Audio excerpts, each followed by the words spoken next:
In 1864, a 14-year-old boy gazed into the Colorado sunshine. He caught his first glimpse of the sight that would ignite the stirring of his imagination with the reality of his sensory experience. In the distance rose the affirmation of his family's new home, the Rocky Mountains. It was just the beginning of an extraordinary life of adventure. The boy's name was Abner Irwin Sprague. As he took roots in Colorado, he would be an eyewitness to the transformation of our region. Few characters embody the feisty spirit of the American West as purely as the intrepid Abner Sprague. After his boyhood arrival in 1864, Sprague was destined to become a railroad and land surveyor in the growing new towns of Longmont, Loveland, and Fort Collins. He would carve his homestead in the rugged wilderness that is today's Rocky Mountain National Park. He would witness the advent of dude ranch tourism as Easterners and Midwesterners flocked to his ranch. His mountain adventures were legendary. Once he found himself lost in an 1896 blizzard on the Continental Divide, and later scaling 14,259 feet of Long's Peak at the age of 74, 50 years to the day of his first ascent. Cantankerous to the end, Sprague made national headlines in 1941. He tried to enlist himself in World War II at the age of 91. Abner Sprague's life is not just a journey through history. His experiences as one of Colorado's truest pioneers provide life lessons to inspire us today. Join us today on this special journey, a character infusion, as we present the Abner Sprague story, Lessons from a Colorado Pioneer.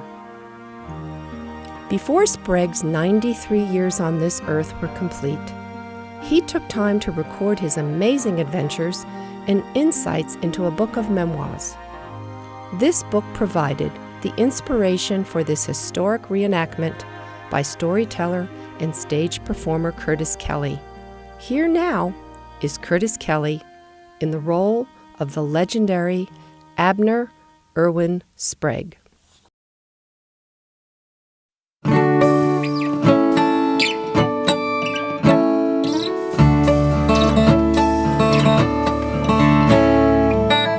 Eyes on Longmont, offering a diversity of topics about our community that will inform and entertain you. We invite you to sit back and enjoy this edition of Eyes on Longmont.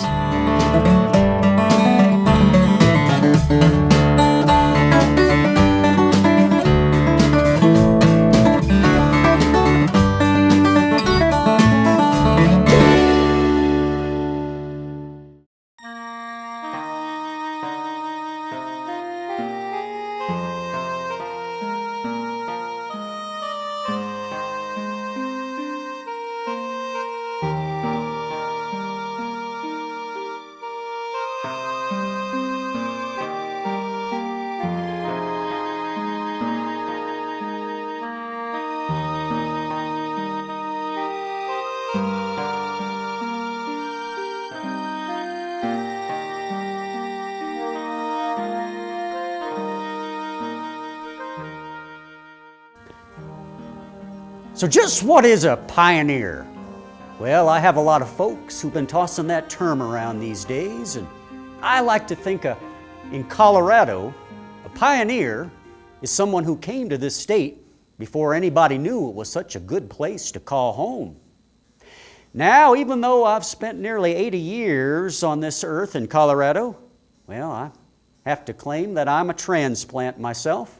Born in the town of Dundee, Illinois in the year of 1850, and started my early years there, but it wasn't that long after that that my father, Thomas, my mother, Mary, my kid sister, Ariana, and my younger brother, Fred, all 5 of us moved west to Iowa, spent most of my boyhood along the banks of the Cedar River in Floyd, Iowa. But you know what happened? When I was around about 13 years old, my father, he came down with this disease, this ailment. In fact, when I walk down the street sometimes, I'll look people in the eye and I notice that they've got that disease. I can see it in their eyes. I can hear it in the tone of their voice, and they may not even know it. They've got it all over the place. Gold fever. Well, and in the 1860s, if you were like my father and you caught a case of gold fever, there was nothing for you to do but come west here to Colorado and see if you could strike it rich. Well, and that's just what my father did. And on that first trip out here, he left his family behind so he could see if there was some prospecting that would turn in a big mother lode for him. But, well, he didn't find gold, but he began to explore along the banks of the Big Thompson River, around the early years of that town of Loveland, Colorado, which is where we would become home in just a year or so. When my father came back home, he gathered us all up in a covered wagon. My ma and my sister and me and my kid brother, and all of us came west. And oh, I remember that trip and the adventures along the way. Me, just a boy of 14 years old, imagine it. Now, we'd keep a looking to the west, across western Nebraska to see if we could see the Rocky Mountains, see if we could see that in the distance. And no. Another day'd go by and we'd look again to see if we could see it. No. And finally, round the town of Brush, Colorado, there it was in the distance. Long's Peak, kind of sketchy, kind of hard to see, like painted faintly by an artist, but there it was. And we knew the Rocky Mountains were for real. Well, as I mentioned, it wasn't long before we took our homestead along the banks of the Big Thompson River. And I'll tell you this, my father never did find gold, but he knew this was the place to call home. Well, he didn't find gold, but maybe there was still gold to be found.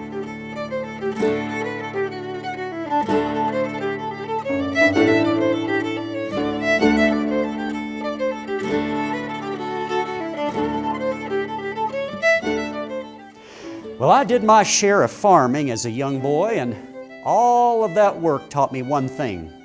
I did not want to be a farmer. Now, I remember when I was a boy, 16 years old, we had potatoes. Not just dozens of potatoes, 3,000 to 4,000 potatoes that had to be taken down to market from Loveland all the way down to Denver where we'd get our winter goods. So there I was as a young boy. Ma and Pa sent me on this mission, a 16-year-old boy. Well, we yoked up the oxen and I made my way down. As I recall, I left what's now the modern-day town of Loveland and didn't see another house for 18 miles until I got to the little settlement called Longmont. And it was there, just around south of the railroad tracks, that you'd see the first house you saw in all those travels. And then a few more settlements, and pretty soon enough settlements that there was actually a picket fences on either side of the road.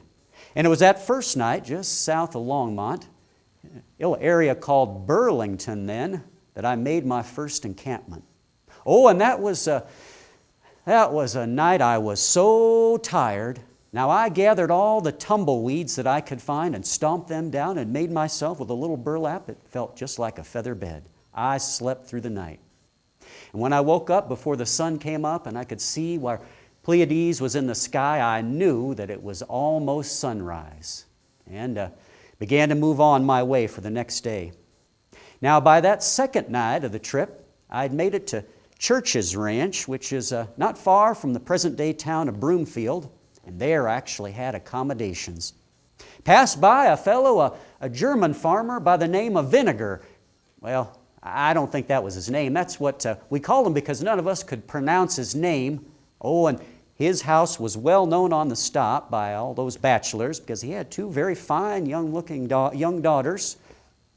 And then, as I recall, we set off on our way, and by that third night of the trip, I had finally made it to Denver, where I was able to sell those potatoes and buy on the next day some of our winter goods that we would need to supply our family through the winter.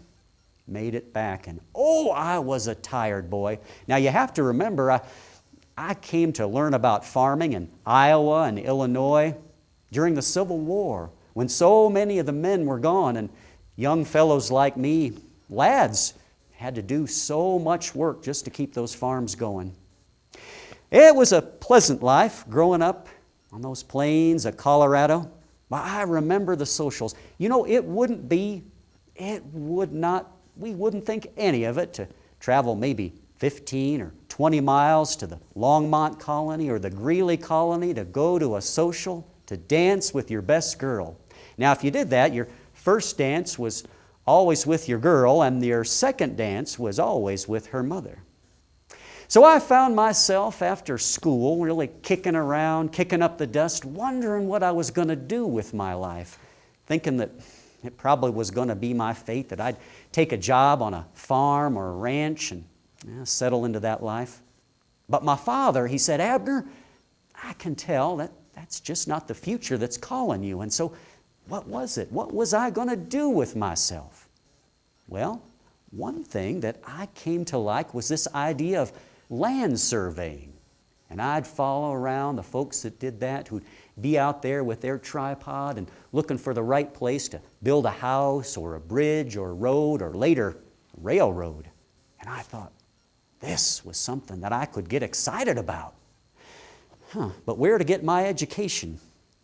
Well, as a young man, by the age of 21, I had set myself up and ran for the elected office of Larimer County Surveyor. And do you know what? I lost that election by a mere 3 votes. And you know what? If I could find those 3 people who voted against me that year, well, I would thank them from the bottom of my heart. Because do you know what? If I had settled into that surveying position, I'd have myself a comfortable office in the Larimer County Courthouse, and I never would have gone on to have all the adventures that I did. Now, when it came to surveying, I still wanted to hone that craft, and there was a fellow who could help me with that. A fellow who was the best surveyor around, none other than Captain Edward Lewis Berthoud. That's right. The modern town of Berthoud is named after Captain Berthoud. Oh, and when I met him, let me tell you, Captain Berthoud, he was furious about what Washington was doing and sending him all these senators' sons. He said they were good for nothing. And you know what? Captain Berthoud, I've never met a man who could swear so much and not repeat himself. He would be the Shakespeare of swearing.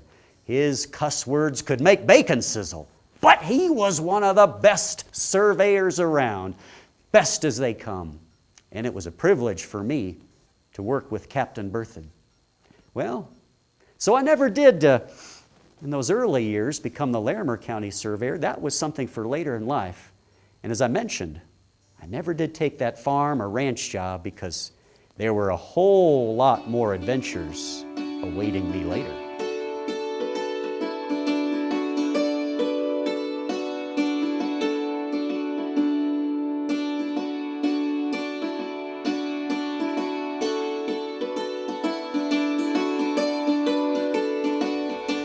Well, as I recall, I made my first ascent into the mountains when I was a lad of 18 years old.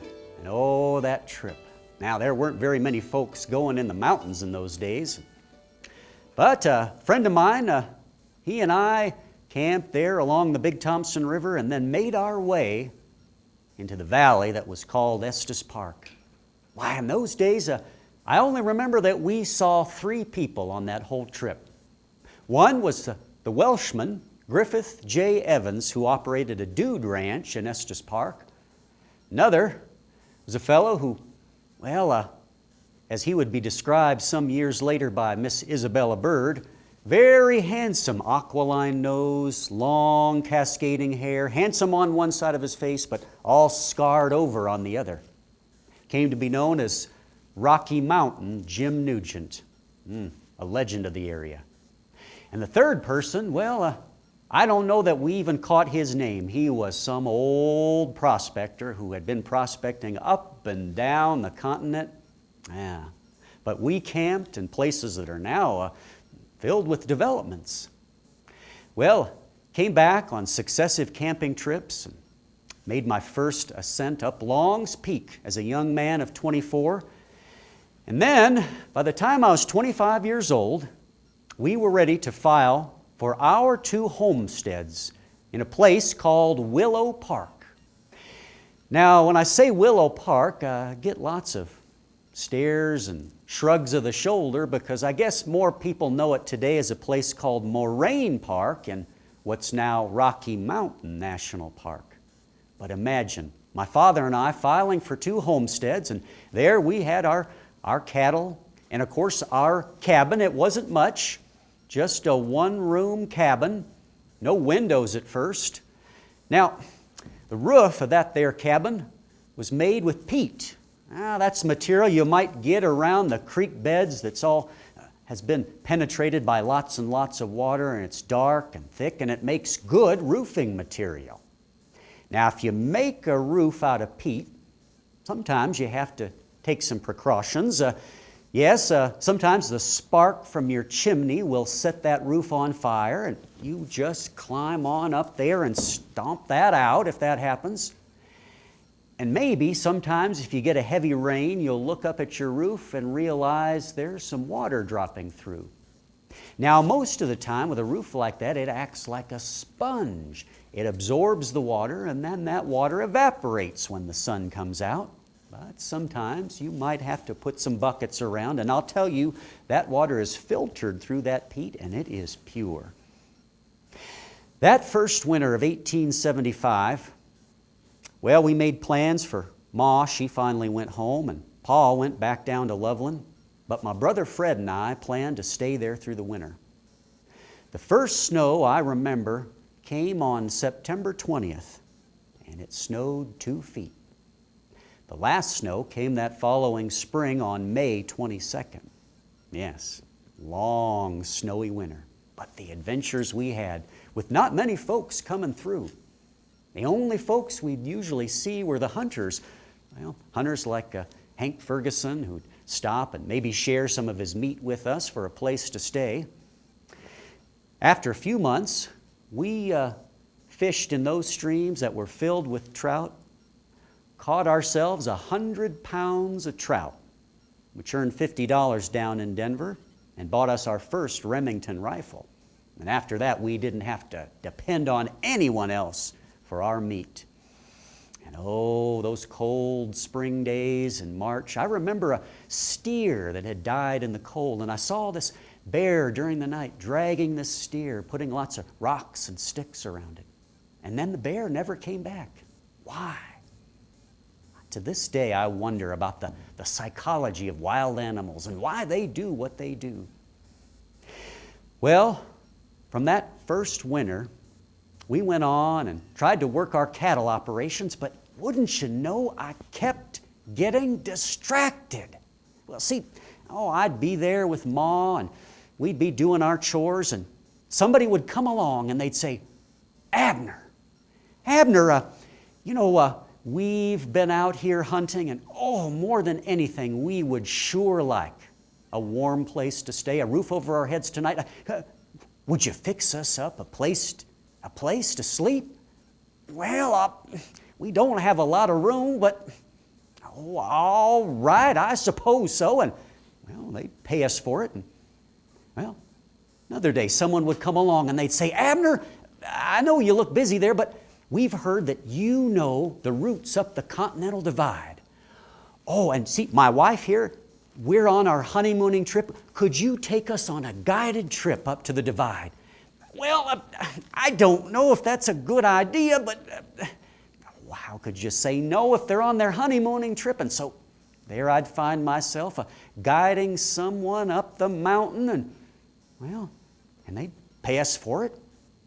Well, and then someone else would come along. One day we had these hunters coming through, and they said, "We would give anything for a chicken dinner tonight.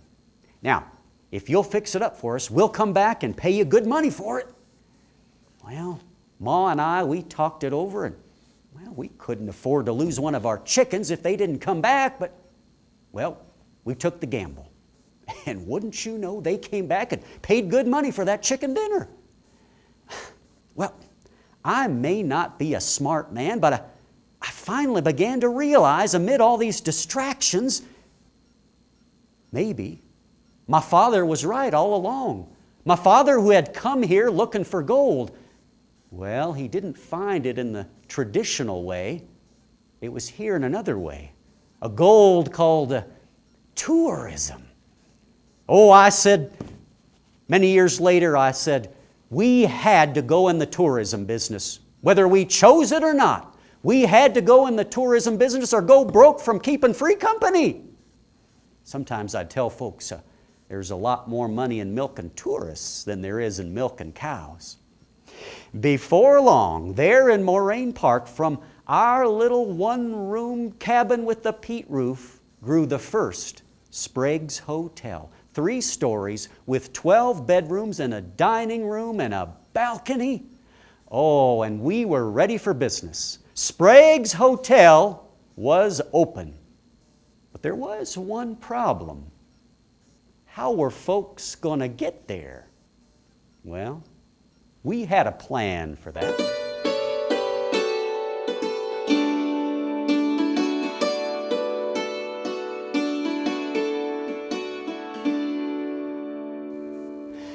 Well, by the late 1870s and 1880s, there were folks coming from far and wide to Colorado on those new railroad lines, crossing tracks across states from Nebraska and Iowa and Missouri, Kansas, people who had never before seen the Rocky Mountains, who had come to see it all firsthand. Now, of course, those folks could get to the railroad depots in Longmont or Lyons, Loveland. But if they wanted to get a little further into the mountains, unless there was maybe a major route or a narrow gauge going through, they had to have some other means of transportation. Well, and my younger brother Fred, he took care of that. He operated a stagecoach line that picked people up at the railroad depots and brought them into the mountains and all the way up to the very steps of our porch at Sprague's Hotel. Oh, and I remember those old stagecoach rides. I would remember those drivers who were keen and knew that trail like the back of their hand, and they, with a whoosh of that whip, whoosh, would get that team of horses, maybe 4 horses, maybe 6 horses, up to a gallop, and the folks riding back in the coach with excitement, wondering about the sights they were about to see. Oh, and people say, "Abner, what do you remember about those old stagecoach rides?" One thing more than any other, I remember the dust. Dust in your eyes.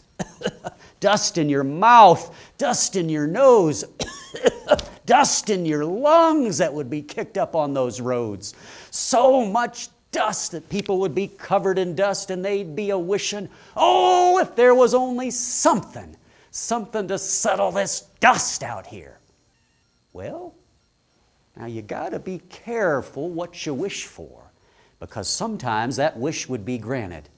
And there in a sky that had previously looked as peaceful as a baby's blue eyes, suddenly, from out of nowhere it seemed, came these rain clouds, these storm clouds, and suddenly that was dumping cold rain and hail upon that stagecoach and the path in front of it, and those people were shivering and holding on to one another.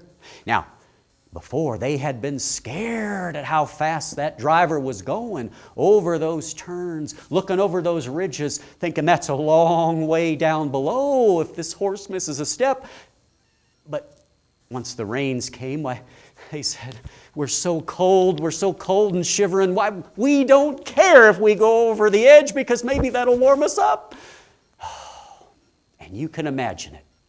When those folks who had come from the railroad depot had finally made it up into Moraine Park, why, I can remember. I remember one fellow who stepped off that coach, looked down at me, and said, Mr. Sprague, I have traveled from my home in the Midwest with comfort, and the railroads have treated me comfortably and well, but then I get on your brother's stagecoach, and that driver, he is going too fast, and the dust and the cold and the hail, and look at me. I'm soaked and muddy and dirty and tired. I feel humiliated. Mr. Sprague, I am never going to ride in one of those stagecoaches again. Well, that night they might not even come down for dinner. They were so tired. Might not even take a bath, just crawl all dirty into bed. But the next morning, why, it would be beautiful out. The sun was shining.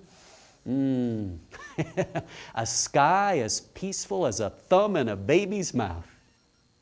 And they'd go exploring. Why, they'd think, wow, maybe I want to see if I can hear some of these bird songs. Enjoy some of this good breakfast, fresh air, maybe go out on a trail, maybe do some fishing. And they would stay for their week, sometimes several weeks at a time. And then at the end of the trip, why, we'd see them off. Goodbye. Of course, the funny thing is that next summer, I would see stepping off here at Sprague's Hotel, the very same fellow who swore he would never ride a stagecoach again. The joy of their stay in Colorado had suddenly made them forget how hard it was to get here. And I suppose there's an interesting lesson in that. And a lesson that this Colorado sunshine has a way of making people forget about any miseries that it took to get to their destination.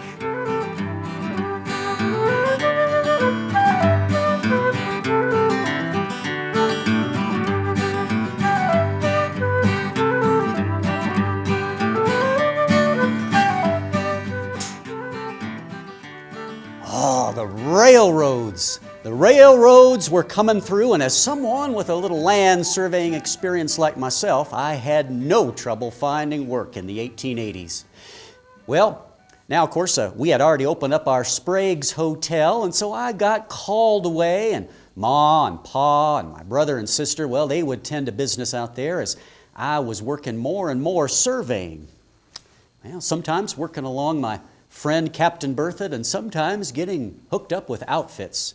And there was lots more surveying going on in those days than there was actual railroad building. It was the day of speculation, and investors were putting money on lines that were going to come through. Sometimes they got built, many times they didn't.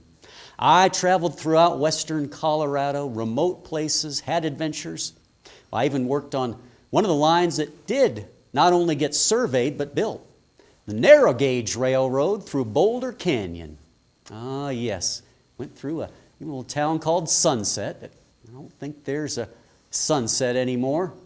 Now that line was put in, by the Greeley, Salt Lake, and Pacific Railroad. Of course, the railroad there in Boulder Canyon didn't go to Greeley, and it didn't go to Salt Lake, and it didn't go to the Pacific. But it was the Greeley, Salt Lake, and Pacific that built it. And so found myself not too long after that being called away by the Union Pacific to go work on some of the bigger lines that were crisscrossing the Great Plains. And I was working with a team of fellows who were surveying the railroad that was going to connect the town of Talmadge, Nebraska with the town of Crete, Nebraska. Well, it was on that job that we found ourselves in this little town. It was a Holland colony, a town called Hickman, Nebraska. Now, if you spoke English in Hickman, Nebraska, well, it didn't do you a whole lot of good because all those farmers were immigrants and all they spoke was Dutch. And here we were having to try to explain to these Dutch farmers why the railroad should be allowed to buy a swath of land through their farm, sometimes 2 swaths of land right through their farm, and why that was going to benefit them. But in Hickman, Nebraska, we had an ace in our pocket, and that was the mayor, Mayor Morrison. Why? He was trusted, he was the agent, he spoke English and Dutch, and he helped us in all the negotiations with those immigrant farmers. Well, one day, now of course we were allowed to put up our workers' camp right there in the town park. That was very kind of them, thanks to those connections with the mayor. Well, one day, Mayor Morrison, he came over to me and a few of the other men and he said, "Abner, bring some of your men over. I've arranged to have a chicken dinner at my house." Well, I wasn't sure about that. You know, some of those railroad men, well, they don't always say the right things or know how to act polite around good company. I was kind of nervous about that, but the mayor insisted, and so we went for that chicken dinner. I remember it wasn't too bad. And I remember that we learned that Mayor Morrison, well, he had some grown children who had already moved on. He had some younger children. And he had 2 unmarried daughters. Well, and I learned that they were the 2 daughters who had fixed up this chicken dinner that wasn't too bad. Well, began to strike up a conversation with Mary Alberta Morrison. In the following weeks and months, Bertie, she and I would continue to trade correspondence. Well, I was a man of 38 at that time and had never settled down and gotten myself married, and I finally realized that this was the one. Well, and I talked it over with Bertie, and then of course I did the proper thing and talked to her father. And years later, I still wondered when I talked to Mayor Morrison, I'd say, "That was nice of you to give your daughter's hand in marriage, but what made you trust me as a man who would be a good husband?" And you know what?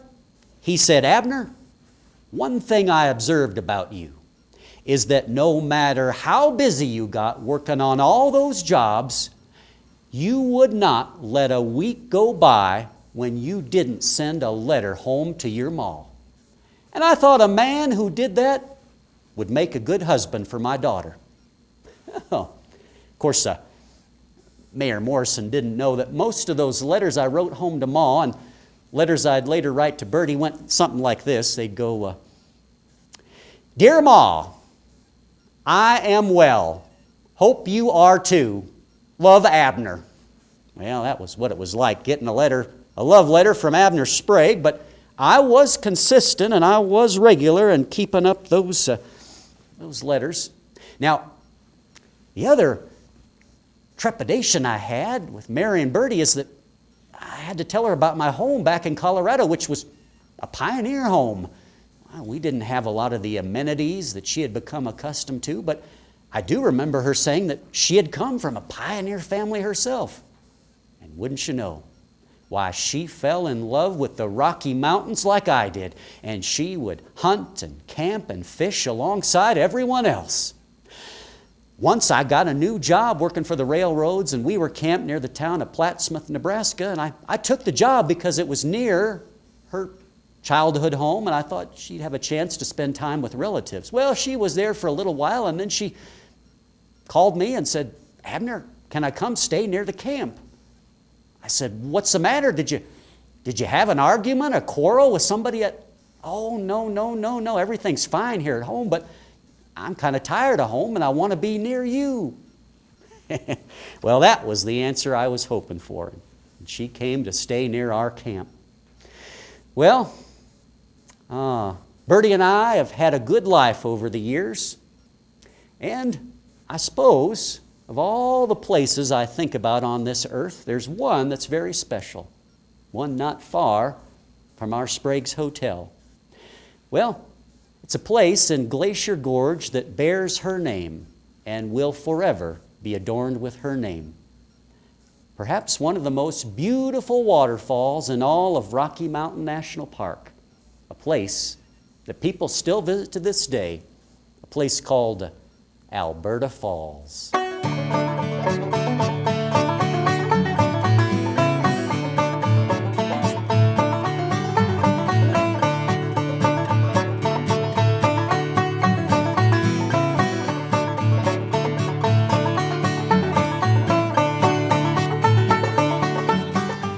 Well, if Mrs. Sprague ever thought she could have done better and married somebody better than me, well, she kept it to herself.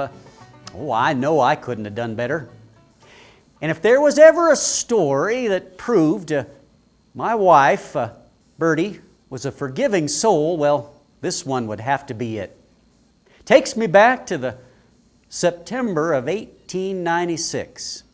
That summer we had worked very, very hard at the lodge, and we had just put up a new barn with the help of Uncle Ford Wolliver.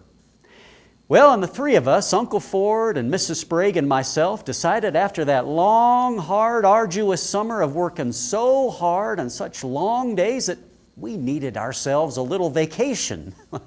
We had been tending to all the tourists and entertaining them, and well, it was time for us to be tourists and get a little entertaining ourselves. And we decided that before summer was over, we were going to make ourselves a trip up and over the Continental Divide. Oh, and it was a beautiful day that we set out. Now, with the three in our party, we, of course, had our pack animals. Let's see, we had my pony, we had Mrs. Sprague's pony, Queenie, and Uncle Ford's pony named Bob. And we also had this other pack animal. It was a mule who had been worked all summer and then left behind by his owner to fend for itself as best as it could. This old club-footed mule by the name of Ornery Dude. Well, Ornery Dude, we thought he'd probably live up to his name, but he was a good pack animal, and for this camping trip, well, he set off on the journey with us. Now, we went up and over the divide, and it was a beautiful mid-September. Could not beat the weather. We found ourselves spending a good number of days at the lodge there at Grand Lake. And a friend of ours helped provide for us. One day, as we sat on a boat in Grand Lake, there was a sight that I will never forget as long as I live. One of those sights that could not be arranged. There we were, enjoying the sunshine, when suddenly a few stray clouds kind of settled over the lake and began to drop their light little misty water droplets, with the sun still coming in at an angle. And as we looked up over our boat was the most brilliant rainbow that stretched directly above our boat on both sides of the lake and framed the mountains in the distance. It was a sight that you could not seek or predict. One of nature's gifts. And when nature has a gift, you just have to be there to receive it. Well, I always said if an artist were to paint that, people would shake their head and say, oh, it could never look like that. But it did. Now, as we were about ready to set for home, we were joined by a couple other folks who wanted to make their way east, Mr. Locke and Mr. Cairns, and so there would be 5 in our party. Now, what had been a beautiful mid-September was suddenly beginning to change in the weather. There from the west, clouds, ominous, filling in the distance.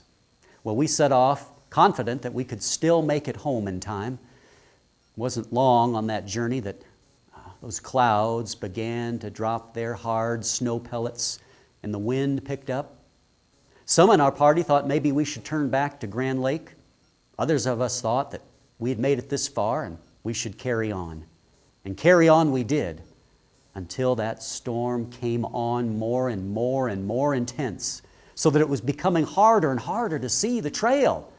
Now, I would use the wind as my guide. Not knowing where the trail was, I would use the wind, knowing that if I could track its direction, I would be able to track our way home. Well, somewhere, unbeknownst to me, that wind had shifted just a little bit to the south. And it wasn't long after that shift that I began to have all this trouble with that old pack mule ornery dude. Well, I knew that the trail went to the left. And here was this old mule who kept pulling us to the right. Now, that's just not right. This pack animal, well, he's the one that's supposed to be guiding us. I had to steer him off to the left and finally got him in what I thought was the right direction. Not long after I did, that storm doubled up on us again, so much so that we knew we had to make an encampment.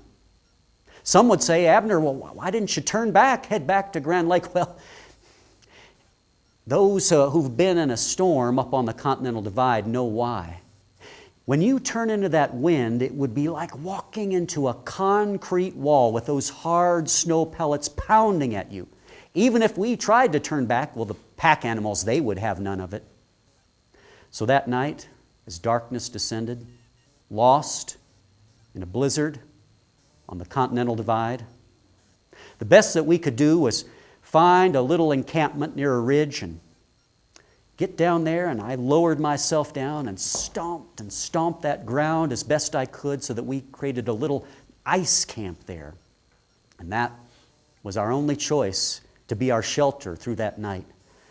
And as that storm raged on through the night, time seemed to stand still. We could hear the ticking of our watches. Our words were few. Our thoughts were nervous, apprehensive. Death could come in many ways.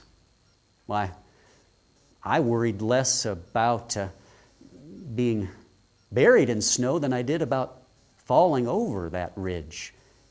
Why, if it wasn't the snow, something could have startled those pack animals and sent them charging over. And if just one were to come over, well, that animal would take the rest of us along the way.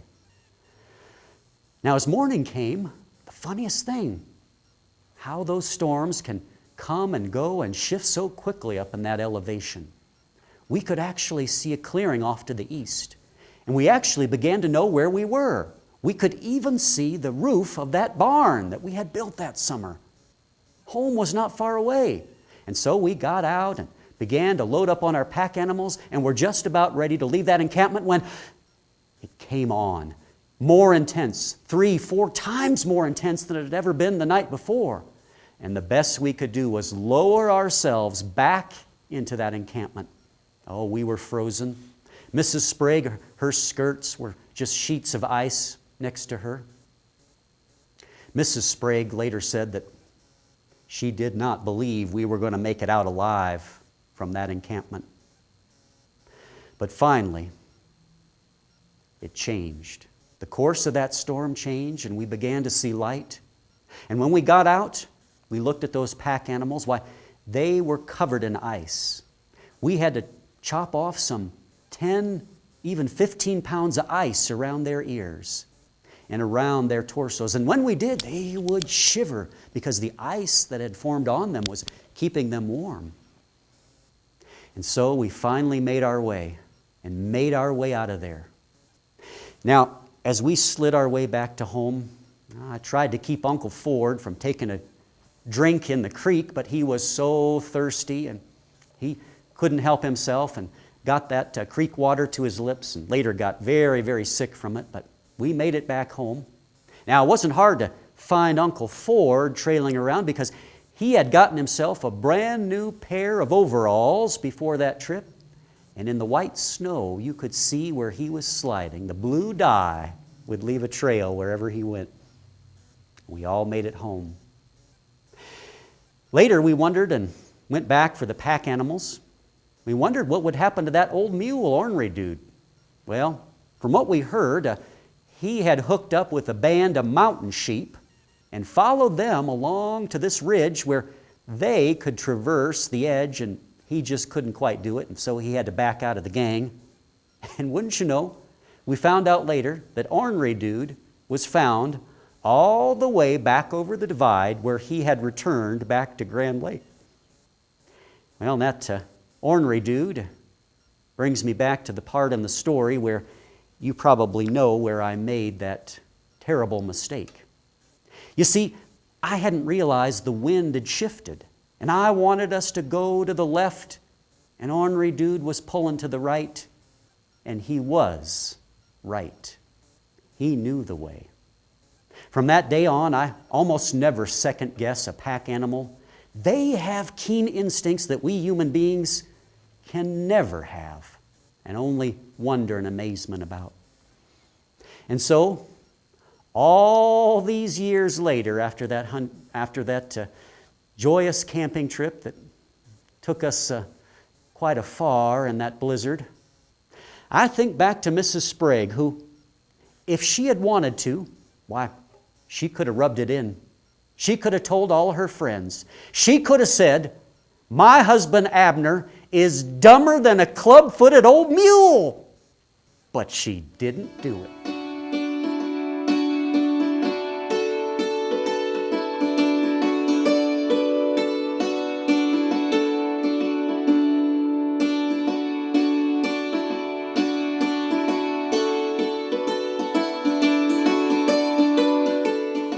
Now, a funny thing happened after the summer of 1904. Funny thing that happened to Bertie and me. Well, we'd been carrying on our operations there at Sprague's Hotel. Now, the summer before, we had taken on a partner, J.D. Stead and his wife Dora, relatives of ours. And, well, as the months went on, as some of you can relate to, sometimes in a business agreement the partners don't get along. In this case, the wives just couldn't see eye to eye, and by 1904 we had finally realized that this partnership just wasn't going to work out. So I had an idea. I offered to J.D. Stead that if he could buy out my half of the business, I would sell it to him outright. Now, I didn't think that Mr. Stead had the cash, but he did. And our gentleman's agreement that was done with a handshake took all its effect in the course of one day, and what had been Sprague's Hotel since the 1870s, well, it was now fully Stead's Ranch. And it's been known as Stead's Ranch ever since. So there was Bertie and myself out of the tourist business. Well, we enjoyed our time away. I continued to do my surveying work all around Larimer County and Boulder County, Loveland and Longmont and Berthoud and many of these new towns. So I was kept busy. But after about a year being away from entertaining tourists, we found ourselves yearning back for it. And fortunately, we had kept our title to a good number of the lands in what was soon to become Rocky Mountain National Park. So by about 1914, we had broken ground in a place called Glacier Gorge that would become the second Sprague's Lodge. And it also would come to have a special adornment of sorts. With my civil engineering skills, I thought next to our lodge there should be a beautiful fishing pond. And so I surveyed and workers helped me, and we created our own little lake, well, called Sprague's Lake. And I believe it's still called Sprague's Lake to this day, and you can take a tour around it sometime. Well, we were back in the lodging business. A few more years went by, and I began to think about all the adventures I'd had in the mountains, and I thought about that very first time that I had ascended Long's Peak. I did that as a young man of 24. I remember we climbed Long's Peak in sunshine so that when we made it to the summit, we could see far and wide, all the way to the streets of Denver, to the chalk cliffs in Wyoming and Pikes Peak. All was a joy to be seen by our eyes in the Colorado sunshine.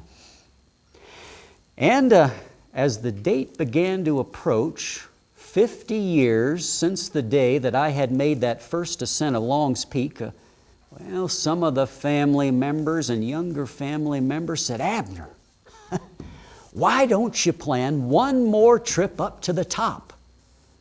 14,255 feet up in the air." Well, I said, all right, I'll do it. And so, 50 years to the day, in 1924, we set out. Now, two things were a little different on this trip. As a man of 74, I can tell you that the trip was much more arduous than it was when I was a younger man. And the other difference that day was the weather. We left in the darkness of early morning in fog and climbed most of our way up that ascent through fog. But as I predicted, when we got near to the summit, we broke out of those clouds. And that summit on that day is a sight that I will never forget. There, standing on the top of Long's Peak, in the east, what we saw looked like an ocean, like the clouds were forming the water over the ocean, and we could see only this beautiful, beautiful sight, this sea before us. And in the other directions, to the north and the west and the south, spires of the other peaks, smaller than Long's, standing, rising up out of that ocean like the tops of islands. Well, it was a sight that I will never forget. A sight, again, that if some artists were to paint it, they would say, "You're an egoist. It can't look that beautiful." But it did. I thought that would be the last time that I ever saw the top of Long's Peak. Wouldn't you know, in 1931, I had the opportunity to see the top in sunset from an airplane. And that's how some of us old folks get to see it these days. You know, I've kind of noticed on the top of Long's Peak there's a level area, and it would be possible to land airplanes on there, but I suppose it's best left to the hikers, as it should be, and those of us who can see it still from the sky. And so, I'll never forget the most beautiful sight of all was that day at age 74. 50 years to the day I had climbed it for the first time, seeing it looking up above the clouds. You know, nature often is ready to give us a gift. You just got to be there to receive it.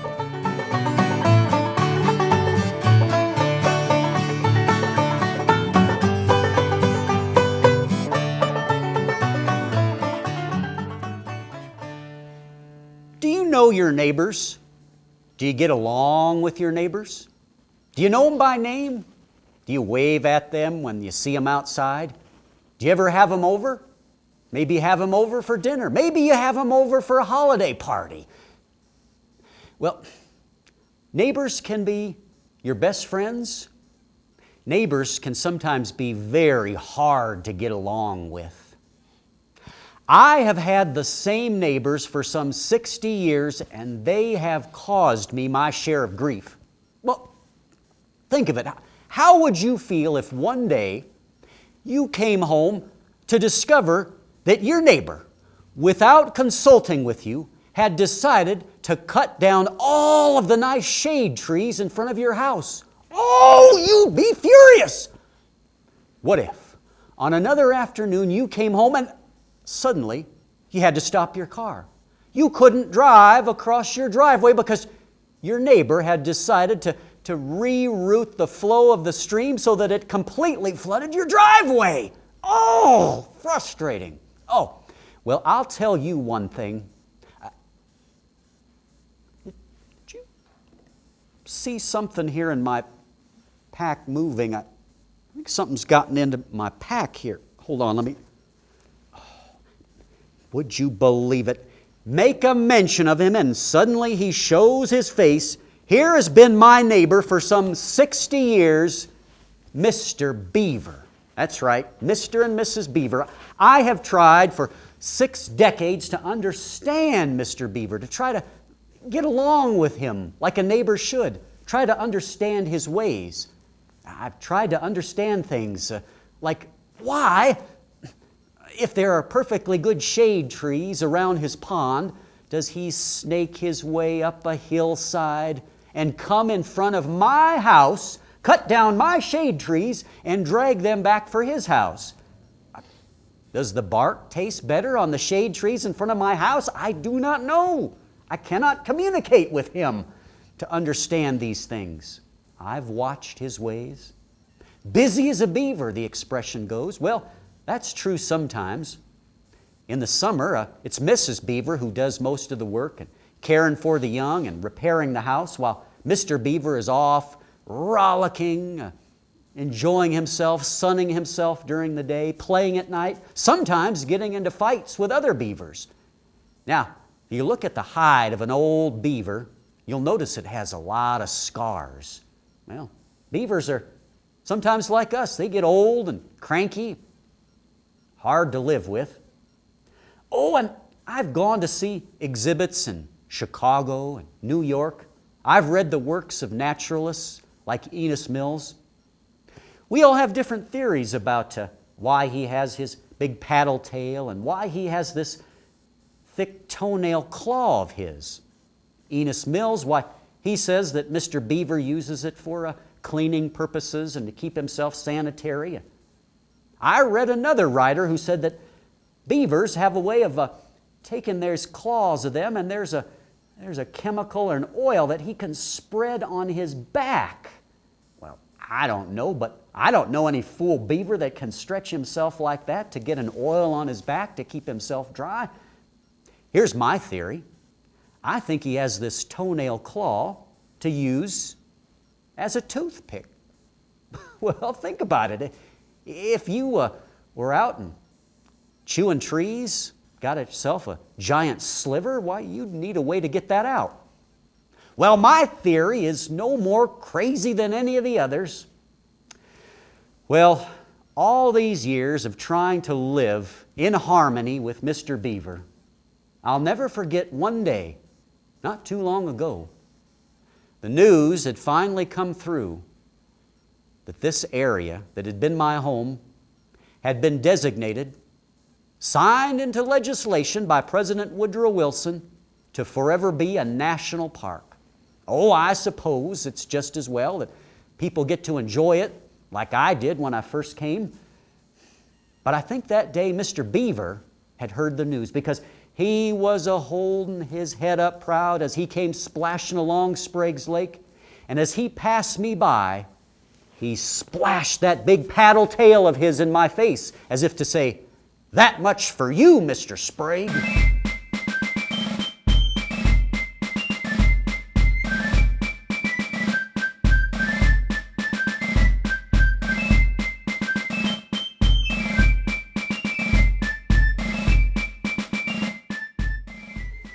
Well, 1941, I started reading in all the newspapers that our United States was going to war, World War. Well, and they needed men to go fight.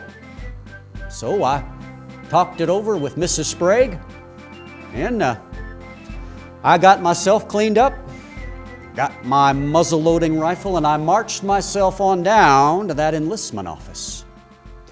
Well, wouldn't you know, I got in that office, and there was some fellow sitting at a desk for his job, and he had me come in and got out some pad of paper, and he started to fill in something. He kind of looked at me kind of funny, but he got his pad out and said, "Name?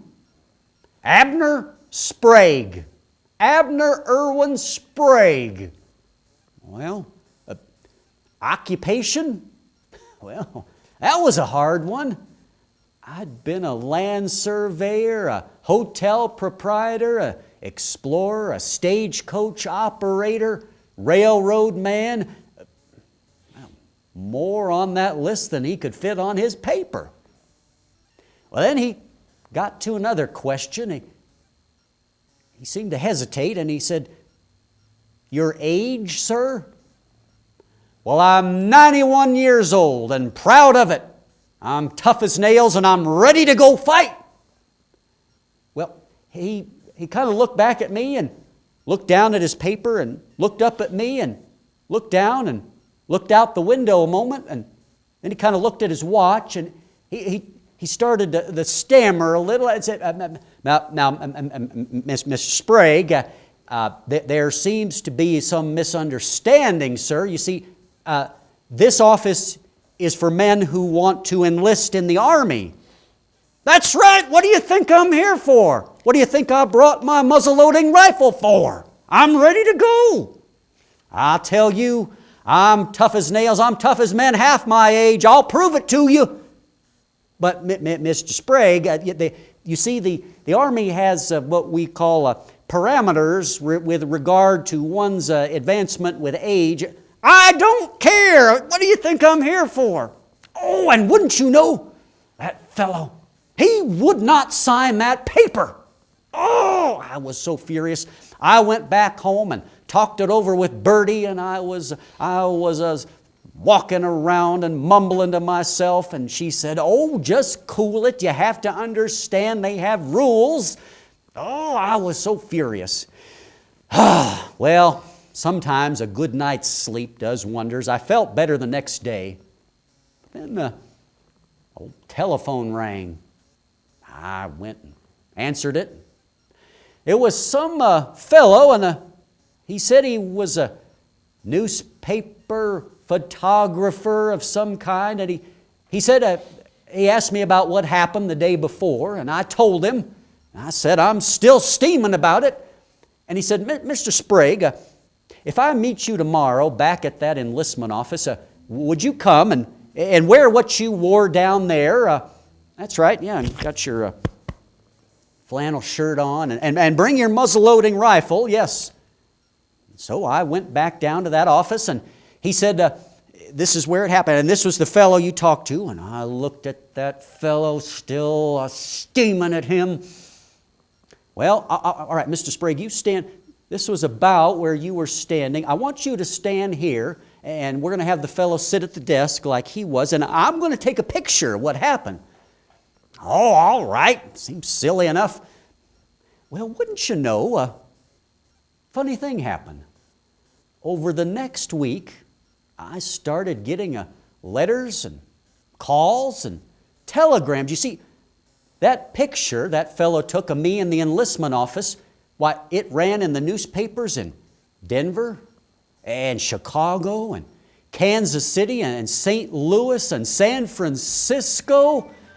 Why, it ran in newspapers all over the United States with a headline: "Abner Sprague, age 91, attempts to enlist in Army." Well, I'm still burning about it. They still haven't let me go fight that war, but I'm still trying to get in there. But you know, I suppose there was something good that came out of it. See, after my picture ran in all those newspapers around the country, they told me that the enlistment numbers of men much younger than myself started to go through the roof.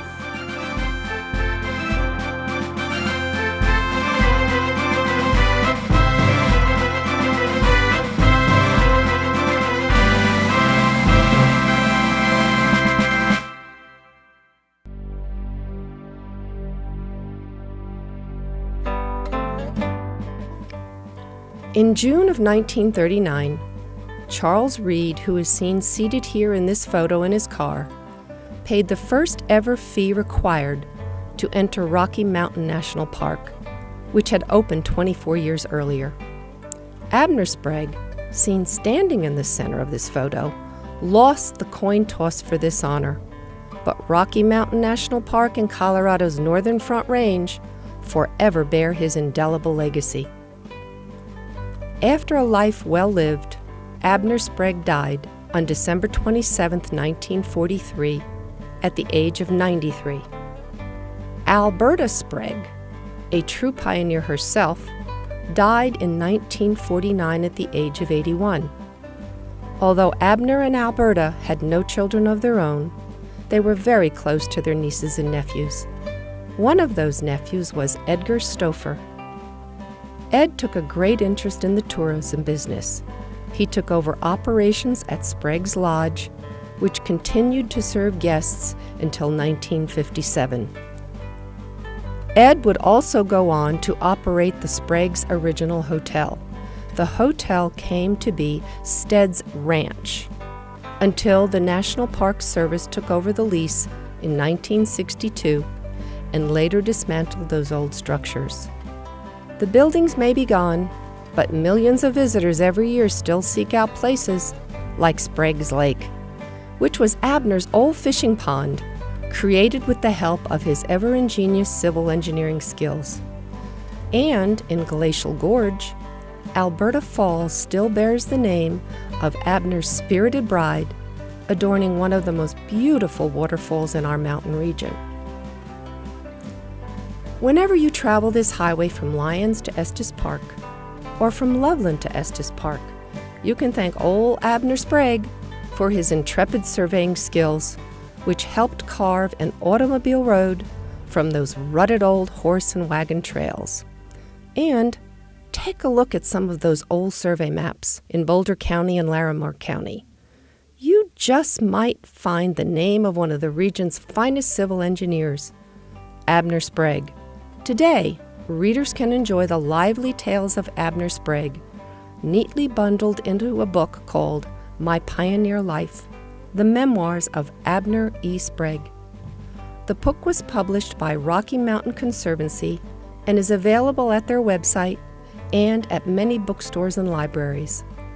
You can relive Abner's tales by bringing actor and history performer Curtis Kelly to your special event or gathering. Find out more about Curtis and his many other character infusions at his website, characterinfusion.com. May the rollicking adventures of a Colorado pioneer inspire you to live your life's dreams and passions to their fullest.